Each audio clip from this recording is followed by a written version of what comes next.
દાહોદ જિલ્લાના પીપળિયા ગામે નઈ જેવી વાતને લઈ વૃદ્ધની હત્યા કરી નાખવામાં આવતા ત્રિપુટી સામે હત્યાનો ગુનો દાખલ કરાયો છે। બનાવની મળતી માહિતી અનુસાર વાગરા પોલીસ મથકની હદમાં આવેલા પીપળિયા ગામે ફરિયાદી જગદીશભાઈ રાઠોડ તારીખ 24/2/2026 ના રોજ રાત્રિના 8 વાગ્યાના અરસામાં પોતાના ઘરના ઓટલા ઉપર બેઠા હોય તે દરમિયાન ત્રિપુટી વિનોદભાઈ રમેશભાઈ વસાવા, બિપિન રમેશ વસાવા અને નગીન હીરા વસાવા તમામ રહે જૂના ફળિયા પીપળિયાનાઓએ ગામની મોહમ્મદભાઈની દુકાન પાસે ફરિયાદી પૌત્ર જગદીશ રાઠોડનાઓએ ગમે તેમ ગાળો બોલી ઝઘડો કરી લાફાવાળી કરતા જગદીશ રાઠોડના દાદા સોમાભાઈ મગનભાઈ રાઠોડ વચ્ચે પડી તેને બચાવવા જતા ત્રિપુટીએ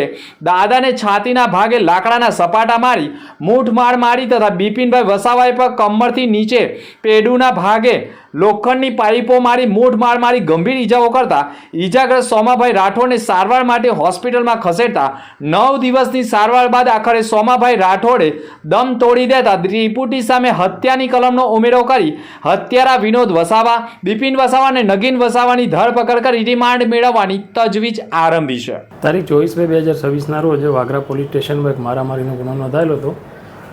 જેમાં આ કામના જે ફરિયાદી શ્રી છે પીપળિયા ગામે એમના ઘરે ઓટલા પર બેઠેલા હતા ઘરે, ત્યારે આ કામના જે તોમતદાર છે વિનોદ રમેશભાઈ વસાવા, બિપિનભાઈ રમેશભાઈ વસાવા અને નગીનભાઈ હીરાભાઈ વસાવા નાવે આ જે ફરિયાદી છે એમના પુત્ર જગદીશભાઈ સુરેશભાઈ રાઠોડ નાઓને ગમે તેમ ગાળો બોલી અને એમને તમાચા મારી દીધેલા હતા। જે વખતે કહેવા જતાં આ કામના જે ત્રણેય તોમતદારો છે આ ફરિયાદી ઉપર લાકડાનો છપાડો મારેલો હતો તથા પાઇપ મારેલી હતી તથા મૂઢ મારેલો હતો, જેના કારણે તેમને ગંભીર ઇજાઓ થતાં તેમને વડોદરા SSG હોસ્પિટલમાં દાખલ કરવામાં આવેલા હતા। ત્યાં એમને સારવાર દરમિયાન તારીખ 2/3/2026 ના રોજ તેઓ મરણ ગતાં આ ગુનામાં હત્યાની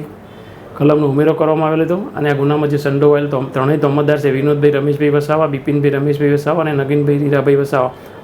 ત્રણેય આ ગુનાને વાગરા પોલીસે તાત્કાલિક આ ગુનાના કામે અટક કરેલ છે અને આગળની તપાસ તેઓ ચલાવી રહેલ છે।